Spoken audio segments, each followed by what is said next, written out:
My cousins organized a beach bash, posting, "VIPs only, no losers." I'd leased the spot. I enforced the no trespass rule, bringing security to clear the sand. I, 32M, grew up in a family where money talked louder than blood. My cousins made that clear every chance they got. While I spent my 20s building a real estate portfolio from the ground up, they coasted on trust funds and Instagram followers. The contrast never bothered me much until last summer when they decided to throw their annual beach party and label everyone outside their circle as losers. The invitation popped up on my feed at 11 p.m. on a Wednesday. My cousin's girlfriend had posted it with that caption, "VIPs only, no losers." The graphic was obnoxious, all neon pink and gold, advertising their beach bash for the following Saturday. What caught my attention wasn't the tacky design or the elitist attitude. It was the location. Sandpiper Beach, the private stretch I'd leased 3 months earlier. I sat there staring at my phone, letting the audacity sink in. That property had cost me a small fortune to secure for the season. The owner, an elderly woman who inherited it from her late husband, had been reluctant to lease it out at all. I'd spent weeks building rapport with her, proving I'd respect the land and maintain it properly. The contract was ironclad. No subleasing. No unauthorized events. No exceptions. My cousins had no idea I owned the lease. Why would they? We barely spoke anymore. Family gatherings had become performative obligations where they showed off their latest purchases while I smiled politely and left early.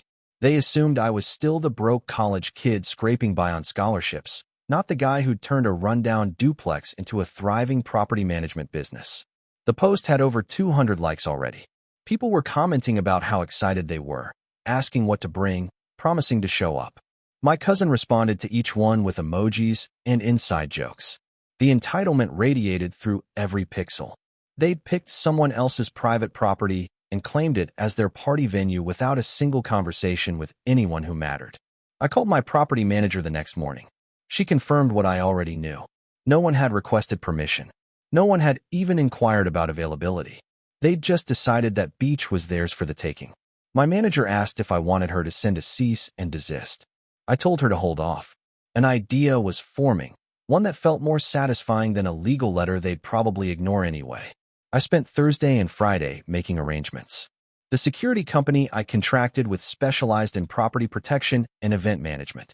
They were professional, licensed, and very clear about liability and trespassing laws. I briefed them on the situation, showed them the lease agreement, and outlined exactly what I needed. They'd arrive Saturday morning, set up a perimeter, and ensure no unauthorized persons access the property. Simple, legal, completely within my rights. Saturday morning arrived with clear skies and perfect beach weather. I drove out to Sandpiper around 8 a.m., 2 hours before the party's listed start time.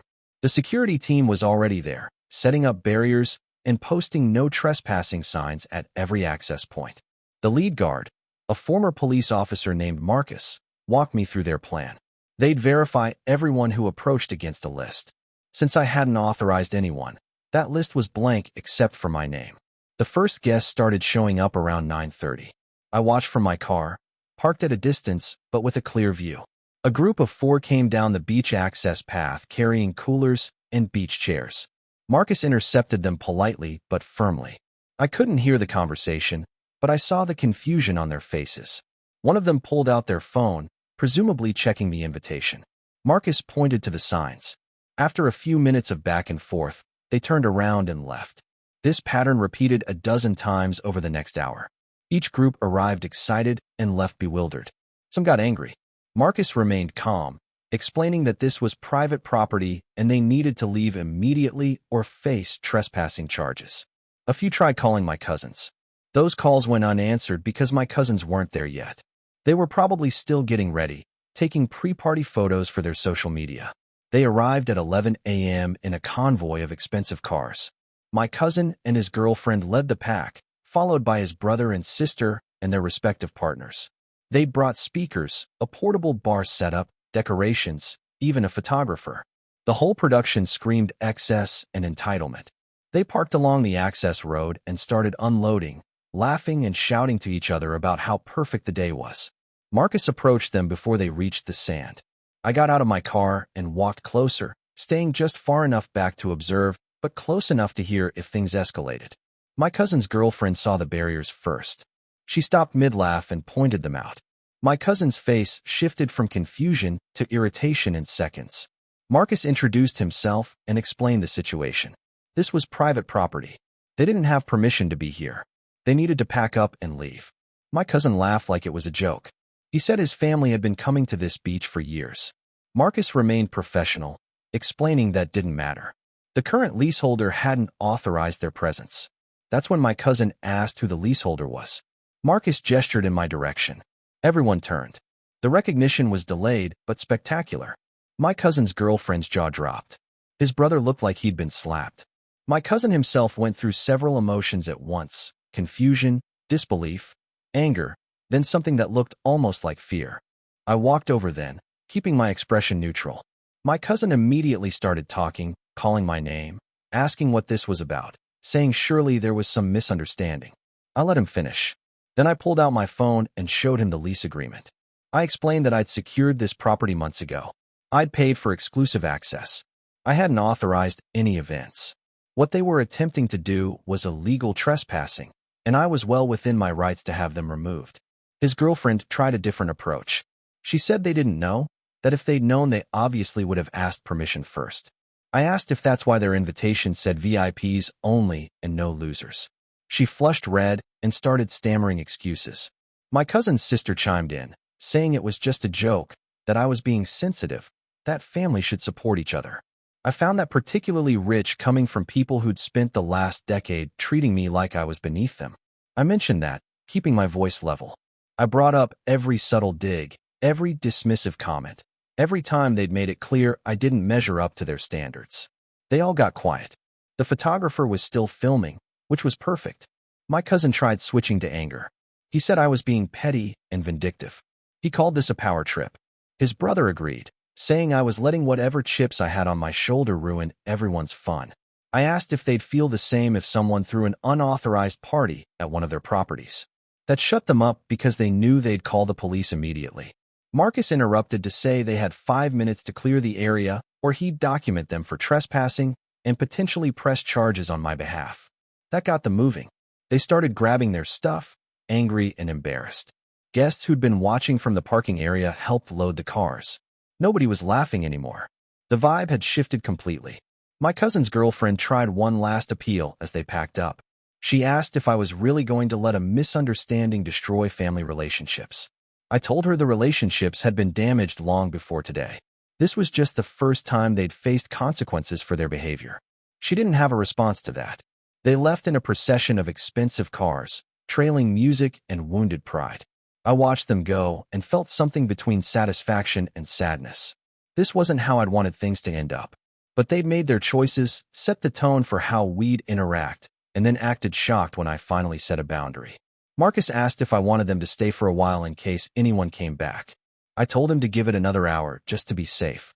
Then I walked down to the beach, my beach for the season, and sat in the sand. The water was beautiful. The weather was perfect. It was exactly the kind of day that should have been spent with family, if family meant something more than shared DNA and holiday obligations. My phone started buzzing within minutes. Texts from relatives asking what happened. Calls from my parents wondering why they were hearing I'd kicked my cousins off a beach. My aunt left a voicemail saying I owed everyone an apology and needed to make this right. I didn't respond to any of it immediately. Let them wonder. Let them hear my cousin's version first. The truth could come later. The story spread fast. By evening, half the family had weighed in with opinions. Some sided with my cousins, saying I'd been too harsh. Others stayed neutral, refusing to get involved. A few, mostly the older generation who'd watched my cousin's behavior for years, quietly reached out to say it was about time someone held them accountable. Those messages meant more than they probably realized. My cousins posted about it, of course. Vague posting about betrayal and fake family members. Their friends rallied around them in the comments. I got tagged in a few posts, accused of being jealous and bitter. The irony of people who'd labeled others as losers now playing victim wasn't lost on me. I didn't engage. Their audience wasn't interested in facts anyway. Update 1. The following week brought unexpected developments. My cousin's girlfriend had recorded part of the confrontation on her phone. She posted an edited version that made me look unreasonable, cutting out the context about the invitation and their history of dismissive behavior. It went semi-viral in our local area. People who didn't know the full story were calling me terrible things online. My property manager called to warn me that several people had been calling the beach owner, complaining about my lease and demanding she revoke it. The owner called me directly the next day. I expected anger or at least annoyance. Instead, she asked me to explain what really happened. I sent her everything: the original invitation with its caption, screenshots of my cousin's previous social media posts about family members they considered beneath them, and the unedited video from the security company that showed the entire confrontation. She was quiet for a long moment after reviewing everything. Then she said something I didn't expect. She told me her late husband would have done the same thing. She explained that their family had dealt with entitled relatives too, people who thought connection meant unlimited access without respect. She'd been burned before by people who treated her property like their personal playground. That's why she'd been so careful about leasing. She assured me the lease was solid and she wasn't going anywhere near my family's drama. That conversation mattered more than the social media circus. The owner's support meant my position was secure legally and practically. But the family situation was deteriorating. My parents invited me to dinner to discuss things. I knew it was an ambush before I arrived. My aunt and uncle were there, along with my cousin's father. The intervention was predictable. They'd prepared their arguments. I was hurting the family. I was letting pride override relationships. The incident at the beach was embarrassing for everyone. Couldn't I have just talked to my cousins first instead of humiliating them publicly? Each point was delivered with varying degrees of disappointment and frustration. My mother looked tired. My father seemed more uncomfortable than angry. I let them speak without interrupting. When they finished, I asked a simple question. Had any of them ever told my cousins their behavior was inappropriate? Had anyone ever suggested that maybe calling people losers and treating family members like they were lesser wasn't acceptable? The silence was deafening. My aunt tried saying that young people talk differently now, that social media language was just how they communicated. I pulled up my phone and showed her the years of posts. Not just the beach invitation, but the birthday party where they'd ranked family members by importance. The graduation celebration where they'd made jokes about people's education levels. The holiday dinner posts with subtle digs at anyone who wasn't meeting their standards. My uncle got defensive, saying I was cherry-picking examples and being overly sensitive. I asked if he'd be okay with someone treating his son that way. He said that was different. I asked how. He couldn't answer. The dinner ended poorly. My parents walked me out. My father said he understood why I'd done what I did, even if he thought the execution was harsh. My mother asked if there was any path to reconciliation. I told her honestly that I didn't know. That depended on whether my cousins could acknowledge their behavior had consequences. From what I'd seen, they were still playing victim. The next few weeks settled into an uncomfortable new normal. Family events became optional rather than expected. I stopped receiving invitations to the cousins' gatherings, which was fine. They'd never really wanted me there anyway. The broader family split into factions, those who understood my position, those who thought I'd overreacted, and those who just wanted everyone to move on without addressing anything. My business continued growing. The beach property became a retreat space where I could think and plan without drama. I started bringing friends there, people who'd earned access through mutual respect and genuine connection. Those gatherings were smaller, but infinitely more meaningful than the performative family events I'd been attending out of obligation. Update 2. 3 months after the beach incident, something shifted. My cousin's girlfriend reached out privately. No hostility, no accusations, just a simple message asking if we could talk.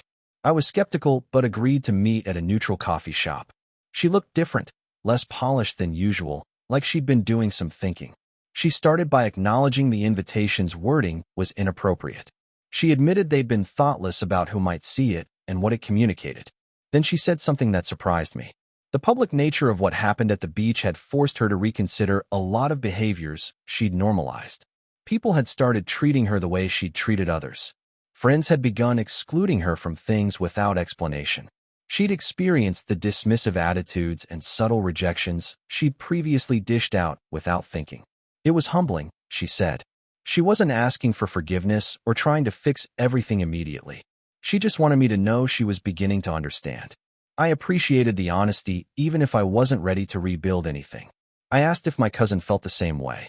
She hesitated and admitted he was still angry and felt betrayed. His pride was wounded. He saw himself as the victim of a setup rather than the consequence of his own actions. She thought he'd come around eventually, but she wasn't certain. That conversation didn't fix anything, but it cracked open a possibility.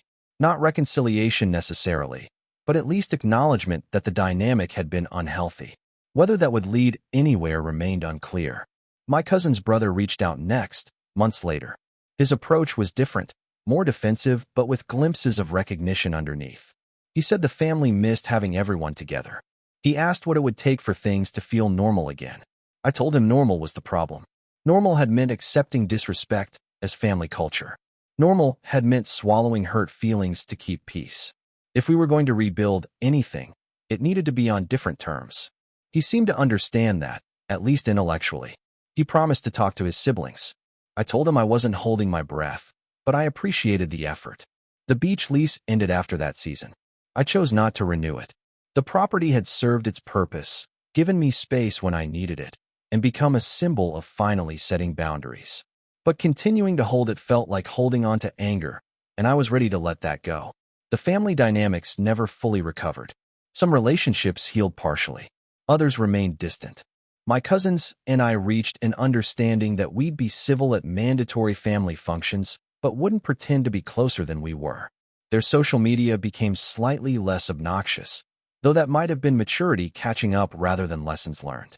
My parents adjusted to having a son who'd prioritize respect over appearances. They stopped pushing for forced reconciliation and started acknowledging that boundaries weren't the same as betrayal. That shift mattered more than repairing things with my cousins. I built the life I wanted, surrounded by people who valued substance over status. The business continued growing. The relationships I maintained, both family and chosen, were built on mutual respect rather than obligation. The beach incident became a turning point, not just about property rights or petty revenge, but about recognizing when it's time to stop accepting unacceptable treatment just because it's wrapped in family ties. Looking back now, I don't regret what happened that Saturday morning. Could I have handled it differently? Probably. But sometimes people need clear, unmistakable consequences before they'll consider changing course. My cousins got their consequence. What they did with it was their choice. Mine was to stop waiting for their approval and start building something that didn't require compromising my self-respect to maintain. The family still talks about that day occasionally, usually with disapproval or amusement, depending on who's telling the story. I let them talk. The truth is documented in lease agreements and security footage. But more importantly, it's reflected in how I approach relationships now, with clear boundaries, genuine connection, and zero tolerance for treating people as lesser than. If you'd like to see more stories like this, a gentle tap on the subscribe button would mean the world to us.